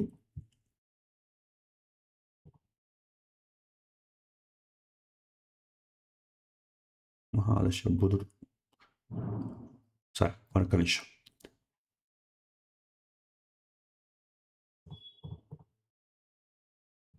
ఓకే, ఇవాళ 2026 కదా, మీరు నావిగేట్ చేయండి. సో శుక్ర మహాదశ నడుస్తుంది 2024 నుంచి 2021 నుంచి 2041. ఇప్పుడు మనం ఈ మధ్య ఏరియాలోనే ఉన్నాం. డేటు ఫస్ట్ ఇయర్ చూపిస్తుంది, అదే problem. Okay, anyway no problem. 2021 నుంచి 2020 ఈ మధ్యలోనే ఉంది. ఈ మధ్యలో 2026ని నావిగేట్ చేయండి. చంద్రుడు చూడండి, చంద్రుడు 2025 నుంచి 2027. దాని మధ్యలో ఇప్పుడు అంతర్దశ ప్రత్యంతర్దశ ఇది ఉంది, నావిగేట్ చేయండి. 2026 మనం ఇప్పుడు దీంట్లో ఉన్నాం. మార్చి వరకు రాహు ఉంది. శుక్రుడు, చంద్రుడు, రాహు, వీళ్ళకి సప్తమ స్థానానికి సంబంధించిన దశ ఏమైనా ఉందా తీస్తే శుక్రుడు సప్తమాధిపతి కాదు, కానీ ఎక్కడున్నాడు? చతుర్థ స్థానంలో సప్తమాధిపతితో కలిసి ఉన్నాడు. చంద్రుడు సప్తమ స్థానాధిపతి కాదు. రాహువేనా సప్తమ స్థానాధిపతి? సప్తమంలో ఏమన్నా ఉన్నాడా? లేడు. సో ఇక్కడ ఏంటి, డైరెక్ట్గా మీకు దశ యాక్టివేట్ అవ్వలేదు. కాకపోతే శుక్రుడు సప్తమాధిపతి అయినటువంటి గురువుతో కలిసి ఉన్నాడు, అదొక్క పాయింట్ తప్పితే. అంటే అవకాశాలు చాలా తక్కువ వస్తాయి. సప్తమాధిపతి దశలో కానీ, సప్తమ స్థానంలో ఉన్నటువంటి గ్రహం యొక్క దశలో కానీ, శుక్రుడి యొక్క దశలో కానీ మీకు అలయన్సెస్ చాలా ఎక్కువ వస్తాయి. లేదా అవన్నీ ఏం లేవు, ఓన్లీ సపోర్టివ్గా ఉన్నటువంటి దశలో వస్తే అవకాశాలు చాలా తక్కువ వస్తాయి. ఒకటో రెండో సంబంధాలు వస్తాయి, చాలా తక్కువ వస్తుంటాయి. చాలామంది సంబంధాలే రావడం లేదండి అంటారు. దానికి రెండు కారణాలు. ఒకటి దశ లేకపోవడం, రెండవది అబ్బాయికి క్వాలిఫికేషను స్టేటస్ లేకపోవడం. ఈ రెండు కారణాల వల్ల కూడా సంబంధాలు ఎక్కువ రావు. ఓకే, అది మనం చూసుకోవాలి. ఇది దశ చూడడం. ఇలా మీరు ప్రాక్టీస్ చేయాల్సి వస్తుంది. మీరు మాన్యువల్గానే జాతకాన్ని బట్టి ప్రాక్టీస్ చేయండి. ఇలా చేయడం వల్ల ఏంటంటే ఫస్ట్ మీకు అనుభవం అయితే వస్తుంది. మీరు చేసింది తప్ప రైటా అనేది చూడాలంటే మీకు ఒక చిన్న యాప్ నేను ఒకటి డిజైన్ చేసి ఇచ్చానండి. సేమ్ vaishwanara.comకి మీరు వెళ్ళండి. అందులో యాప్స్ అని ఉంటుంది కదా, అందులోకి వెళ్ళండి. చివరిలో మీకు double transit marriage timing analyser అని ఉంది, దీన్ని క్లిక్ చేయండి. ఇలాగా మీకు ఒక యాప్ వస్తుందండి. ఇది మొబైల్లో కూడా మీకు పనిచేస్తుంది, మొబైల్ ఫార్మాట్లో చూడొచ్చు. ఇక్కడ నేనేం చేశాను, మొదట జాతకం డీటెయిల్స్ ఇక్కడ ఇవ్వాలి. ఎలా ఇవ్వాలంటే మీకు చూడండి, ఇక్కడ మీకు ప్రెస్ చేస్తే చెప్తుంది. ఫస్ట్ లగ్నం ఎంటర్ చేయాలి, సూర్యుడు ఉన్నటువంటి రాశిని ఎంటర్ చేయాలి, అంత నెంబర్లు ఇవ్వాలి. మేషరాశి అంటే 1, వృషభ రాశి అంటే 2. ఆ గ్రహం ఏ రాశిలో ఉందో ఆ నెంబర్ని అక్కడ ఇవ్వాలి. ఇక్కడ నేను ఇచ్చాను చూడండి. ఫర్ ఎగ్జాంపుల్ 4 అంటే కర్కాటక లగ్నం, 8లో సూర్యుడు ఉన్నాడు అంటే ఏంటి, వృశ్చికంలో సూర్యుడు ఉన్నాడు. చంద్రుడు 8లో ఉన్నాడంటే వృశ్చికంలో ఉన్నాడు. మీరు ఇక్కడ వేసిన తర్వాత ఇక్కడ చెక్ చేసుకోండి మీరున్నది కరెక్ట్గా వేశారా అనేది. ఇది వేసిన తర్వాత లోడ్ నాటల్ చార్ట్ అనండి, మీకు ఇక్కడ గ్రహాలు లోడ్ అవుతాయి. తర్వాత ట్రాన్సిట్ డేట్, ఇవాల్టి డేట్ అది వేయండి. ఇవాల్టి డేట్ కానీ టైం ఎప్పుడు వస్తుంది ముందు చూడాలంటే ఆ డేట్ ఇక్కడ వేయండి.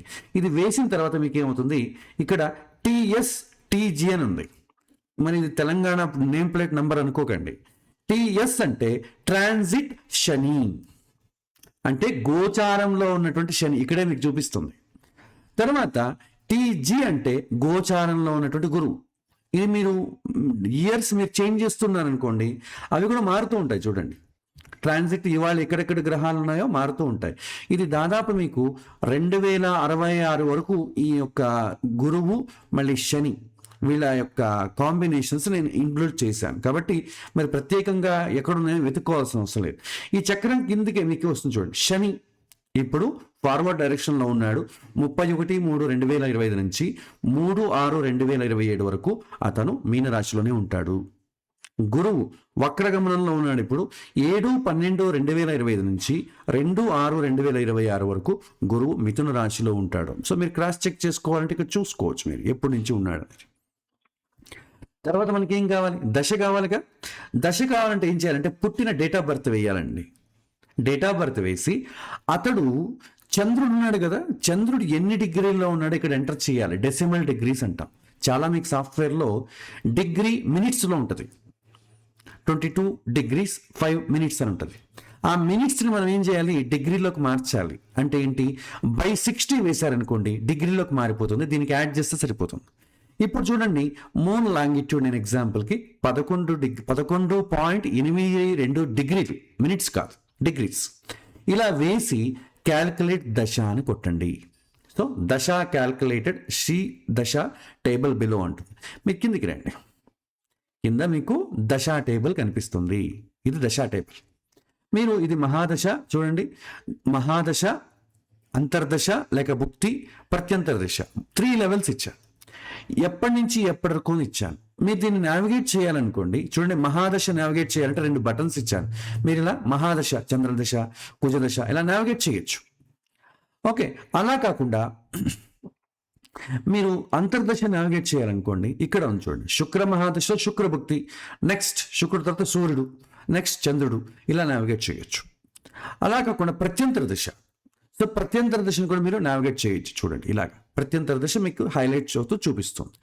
ఈ విధంగా మీరు దశను కూడా చూడొచ్చు. సో ఇప్పుడు ఏ దశ నడుస్తోంది, గోచారంలో డబుల్ ట్రాన్సిట్ వచ్చేటప్పటికి ఏ దశ నడుస్తుందో చెక్ చేసుకోవడానికి ఇది ఉపయోగపడుతుంది. నేను ఈ ఎగ్జాంపుల్ ఏం చేస్తానంటే, ఈ అబ్బాయికి ఆల్రెడీ పెళ్ళయింది. సో నేను ఆ ఎగ్జాంపుల్ మీ ముందు పెడతాను. ఆ అబ్బాయికి 11/8/2024లో పెళ్ళయిందండి. ఓకే, సో ఇప్పుడు ఇతనికి ఏ దశ నడుస్తుందో చూద్దాం.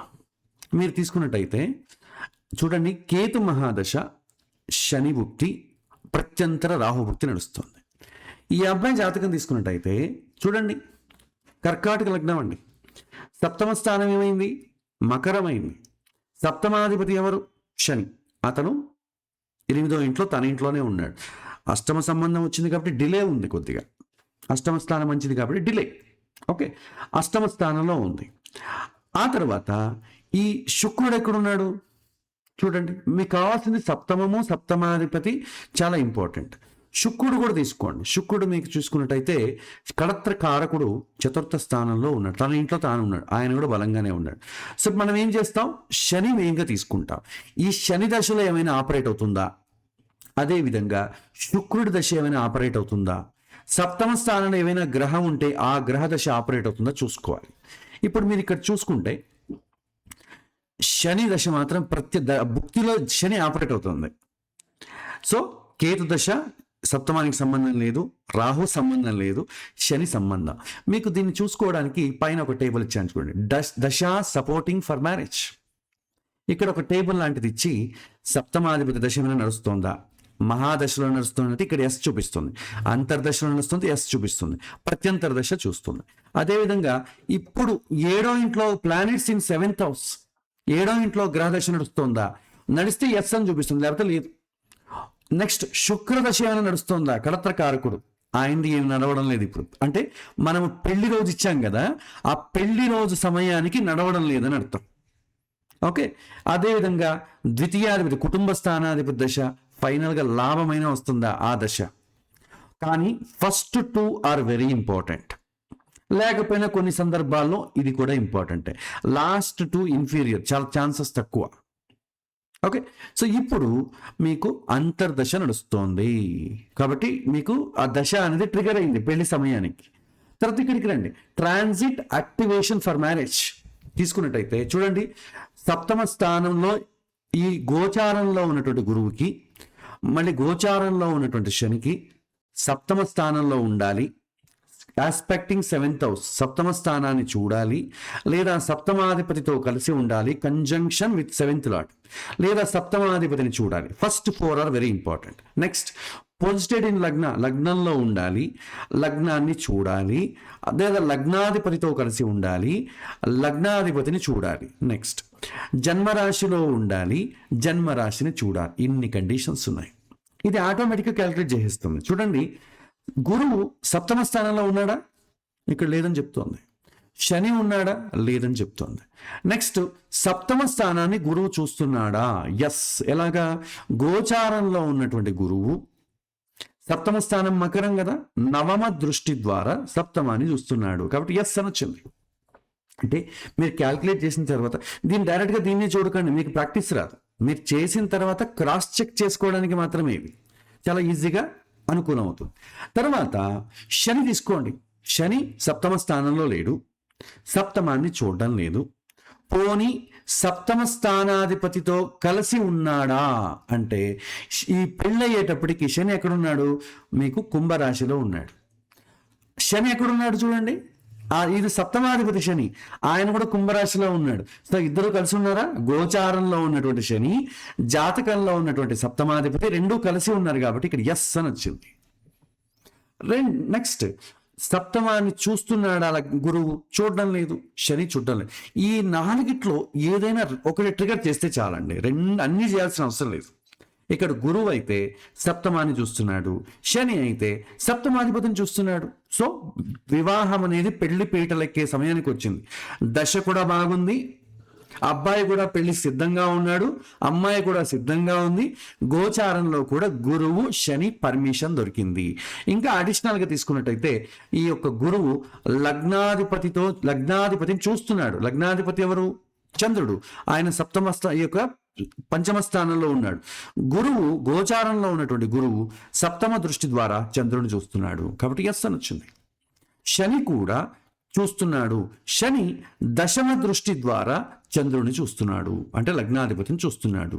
తర్వాత జన్మరాశి ఏది? వృశ్చిక రాశి కదా. చంద్రుడు ఎక్కడుంటే అదే జన్మరాశి. గురువు జన్మరాశిని చూస్తున్నాడు. ఈ యొక్క లగ్నాధిపతి చంద్రుడే. జన్మరాశి, ఆయన జన్మరాశి అంటే వృశ్చికం, అక్కడే చంద్రుడు ఉన్నాడు కాబట్టి గురువు చూస్తున్నాడు, అదేవిధంగా శని చూస్తున్నాడు. చూడండి, 2 వచ్చింది. సో ఇక్కడ మినిమం 2 వస్తే పెళ్ళి అవ్వడం ఖాయం. ఇంకా ఎక్కువ ఉందనుకోండి, ఇంకా అవకాశాలు ఎక్కువ, ఇంకా గ్రాండ్గా అవుతుంది. చాలా సిద్ధం పడ్డాం, క్లాషెస్ అని చాలా తక్కువ అవుతాయి. సో ఈ విధంగా ఈ చార్ట్ ద్వారా మీరు సరిపోల్చుకోవచ్చు. ఇక్కడ నేను చెప్పబోయేది ఏంటంటే, మీరు జాతకంలో యోగం చూడండి. యోగం బాగున్నట్టయితే, సప్తమ స్థానం బలంగా ఉన్నట్టయితే మీకు పెళ్లి ఆలస్యం కాదు. బలహీనమైతే ఆలస్యం అవుతుంది. ఇదొక పాయింట్. నెక్స్ట్ గోచారంలో ఏంటంటే సప్తమానికి సంబంధించింది దశ కానీ, అంతర్దశ కానీ, ప్రత్యంతర దశ కానీ నడవాలి. సప్తమాధిపతి దశ, లేదా సప్తమ స్థానంలో ఉన్నటువంటి గ్రహాల దశ, గురువు దశ, లేకపోతే శుక్రదశ, ఇదేమైనా నడవాలి. ట్రిగర్ అయితేనే మీకు పెళ్లికి సంబంధాలు వస్తాయి, లేకపోతే సంబంధాలు రావు. అదే సమయంలో మీకు ఈ యొక్క గోచారంలోని కండిషన్ చెప్పాను కదా, డబుల్ ట్రాన్సిట్ కండిషన్ యాక్టివేట్ అవ్వాలి. అప్పుడు పెళ్ళి అవ్వడానికి అవకాశాలు ఉన్నాయి. ఇది మీకు ట్రిగర్ అవ్వడానికి, అందుకే ఆ అబ్బాయికి పెళ్ళైన సమయాన్ని మీకు వేశాను. మీరు రియల్ టైంలో చూడాలన్నా కూడా మీరు చూసుకోవాలి. ఇవాళ డేట్ వేసుకున్నారనుకోండి, ఇవాళ డేట్ వేశాను, ఇవాళ డేట్లో చూడండి, గురువు మాత్రం ఇప్పుడు గురువు ఎక్కడున్నాడు? మిథున రాశిలో ఉన్నాడు. సప్తమాధిపతిని గురువు చూస్తున్నాడు. సప్తమాధిపతి ఎవరు? సప్తమాధిపతి అని శని. గురువు నవమ దృష్టితో శని చూస్తున్నాడు. కానీ గోచారంలో ఉన్నటువంటి శని ఎవరితోనూ సంబంధం లేదు. చూడండి, ట్రిగర్ అవ్వడం లేదు. కాబట్టి ఒకవేళ పెళ్ళి అబ్బాయి కాలేదనుకోండి, ఈ టైంలో పెళ్ళి అవుతుందా అంటే సంబంధాలు వస్తుంటాయి, కానీ పెళ్లి పీటల వరకు ఎక్కదు. గురువు బాగుంది కదా, కాబట్టి సంబంధాలు ఫిక్స్ అవుతాయి. అమ్మాయి అబ్బాయి ఫిక్స్ అవుతారు. కానీ ఎప్పుడు పెళ్లి చేసుకోవాలి అనేది ఇంకా డేట్ రాదనమాట. ఎందుకంటే కార్యరూపం జరగాలంటే, మీకు పెళ్లి జరగాలంటే అందరి సపోర్ట్ కావాలి. అమ్మాయి అబ్బాయి ఇద్దరు ఒప్పుకున్నంత మాత్రం సరిపోదు, సపోర్ట్ కావాలి. కాబట్టి శని అనుకూలం ఉండాలి. తర్వాత ఇప్పుడు దశ చూడండి, శుక్ర దశ నడుస్తుంది. శుక్ర మహాదశ, శుక్ర అంతర్దశ, ఇవాల్టికి శుక్ర ప్రత్యంతర నడుస్తోంది. కళత్రకారకుడు దశ ఓకే. అదేవిధంగా 11వ ఇంటి అధిపతి దశ కూడా నడుస్తోంది ఓకే. కానీ డబల్ ట్రాన్సిట్ మాత్రం యాక్టివేట్ అవ్వలేదు. మీరేం చేయొచ్చు, ఇక్కడ నావిగేట్ చేయండి. ఇక్కడ మీకు అవకాశం ఉంది కాబట్టి మీరు పైన 2 ఉంది, ఫిబ్రవరి, మార్చి వేస్తాను. ఓకే, మార్చి వేస్తాను. మార్చిలో ఏమైనా టిక్ వచ్చిందో చూడండి. ఏప్రిల్, మే, జూన్, చూడండి మీకు మేకి లేదు, జూన్కి అయితే అప్పటికి శని లేదు, జూలై శని లేదు, ఆగస్ట్ శని సంబంధం లేదు, సెప్టెంబర్, అక్టోబర్, నవంబర్, డిసెంబర్, జనవరి, సో 2007, ఫిబ్రవరి, మార్చ్, చూడండి శని రావాలి, ఇద్దరిది వస్తేనే అవుతుంది. ఇక్కడ వచ్చింది చూడండి, 8th June 2027 గోచారంలో గురువు సప్తమ స్థానాన్ని చూస్తున్నాడు, శని కూడా సప్తమ స్థానాన్ని చూస్తున్నాడు. తీసుకుని చూడండి ఇక్కడ ఈ యొక్క శని మీకు సప్తమ స్థాయి ఎక్కడున్నాడు, ఈ గోచారంలో తీసుకున్నట్టయితే శని వచ్చి మీకు మేషరాశిలో ఉన్నాడు. ఆ మేషరాశిలో ఉన్నటువంటి శని ఎలా చూస్తున్నాడు చూడండి, సప్తమం, దశమ, అయ్యో సారీ, ఇక్కడ సప్తమ స్థానంలో శుక్రుడు, రాహు ఉన్నాడు. తృతీయ స్థానంలో ఎలా వచ్చింది ఇది, ఆస్పెక్టింగ్ 7th house ఎస్ అని వచ్చింది. సో శని గోచారంలో ఉన్నటువంటి శని తృతీయ స్థానాన్ని ఇక్కడ చూస్తాడు, సప్తమ స్థానంలో ఉన్నటువంటి శుక్ర, రాహువుని చూస్తాడు. ఇదేం సప్తమ స్థానం కాదు, సారీ, దశమ దృష్టి ఉంది కదా, శని దశమ దృష్టి ద్వారా మకరాన్ని చూస్తున్నాడు. సో అందుకే దిస్ ప్రోగ్రామ్ ఈజ్ కరెక్ట్. నేనే కన్ఫ్యూజ్ అయ్యాను, ఇప్పుడు శనిని చూడాలనుకుంటున్నాను. సో ఈ గోచారంలో ఉన్నటువంటి శని జాతకంలో ఉన్నటువంటి సప్తమ స్థానాన్ని దశమ దృష్టి ద్వారా చూస్తున్నాడు కాబట్టి ఇది 2 ట్రిగర్ అయింది చూడండి. ఇదే సమయంలో మీకు దశ కూడా రావాలి. సో దశ చూడండి, శుక్ర మహాదశ వచ్చింది, కానీ సప్తమాధిపతి ఈ సప్తమ స్థానం సంబంధం లేదు కాబట్టి కొద్దిగా అవకాశాలు తక్కువ రావచ్చు, కానీ వచ్చిన అవకాశాన్ని అతను ఎస్ అనాలి. ఇంకా మంచి సంబంధాలు రావాలని వింటూ ఉంటే డిలే అవుతుంది. సో అట్లీస్ట్ సప్తమాధిపతి దశ అయితే చాలా ఎక్కువ అవకాశాలు ఉంటాయి, చాలా సంబంధాలు, మంచి మంచి సంబంధాలు వస్తాయి. కళత్ర కారకుడు దశ కాబట్టి దీనంత ఎక్కువ రాకపోవచ్చు. సప్తమ స్థానాధిపతి 10 సంబంధాలు వచ్చిందనుకోండి, కళత్ర కారకుడు దశ ఒక 2-3 సంబంధాలు, మ్యాచింగ్ సంబంధాలు వస్తాయి. ఒకవేళ దశ అనుకూలం కాకుండా గోచారం అనుకూలమైంది అనుకోండి, మీకు ఫిక్స్ అయిపోయిన తర్వాత కావాలంటే ఇబ్బంది లేదు. ఒకవేళ దశ వచ్చినప్పుడు ఫిక్స్ కాలేదనుకోండి, ఎందుకంటే ఫిక్స్ అవ్వడానికి, బిల్డ్ అవ్వడానికి కొద్దిగా టైం తీసుకుంటుంది. దశ ఉన్నప్పుడు ఫిక్స్ అయిపోవాలి, తర్వాత కావాలంటే అది గోచారంలో ఆ యొక్క దశ ఎప్పుడైతే డబుల్ ట్రాన్సిట్ వస్తుందో అప్పుడు పెళ్ళి అవుతుంది. సో ఈ విధంగా మనం దీన్ని విశ్లేషించవచ్చు. సో సూత్రం ఇంకోసారి చెప్తున్నాను, జాతకంలో యోగం ఉండాలి, అదే సమయంలో దశ జరగాలి, అదే సమయంలో గోచారంలో శని మరియు గురువు ఇద్దరూ కూడా సప్తమ స్థానాన్ని కానీ, సప్తమంలో ఉండడం కానీ, సప్తమాధిపతితో కానివ్వండి, సప్తమాధిపతిని చూడడం కానీ ఇది జరిగితే ఆ ప్రాబబుల్ పీరియడ్ ఏదైతే ఉంటుందో, ఎంతవరకు అతను చూస్తారో, ఎంతవరకు ఆ దశ ఉంటుందో చూసుకొని ఆ టైం వాళ్ళకు ఇవ్వచ్చు. ఇది మీకు గుర్తుపెట్టుకోవాల్సింది. సో ఇది మీరు ఈ పాఠం వినండి. తర్వాత నెక్స్ట్ క్లాస్లో ఒక ఎగ్జాంపుల్ మంచిది, ఎవరిదైనా ఒక జాతకం తీసుకుందాం, టైమ్ ఆఫ్ మ్యారేజ్ వాళ్ళని అప్రాక్సిమేట్లీ ఎట్లా చెప్పాలి, వీళ్ళకి ఎప్పుడు పెళ్ళి అవుతుందని అప్రాక్సిమేట్గా ఒక 6 నెలలు, సంవత్సరం లోపల అవుతుందా లేదా, ఇలా మనం ఊహించడం ఒక ఎగ్జాంపుల్ ద్వారా మనం చేద్దాం, అప్పుడు మనకు క్లారిటీ వస్తుంది. సో ఇది వాటి పాఠం అండి. తర్వాత వచ్చే వారం మరింత విషయాల్లో మనం ముందుకెళ్దాం. ఈ పాఠం ముగిస్తున్నాను. శ్రీకృష్ణార్పణమస్తు.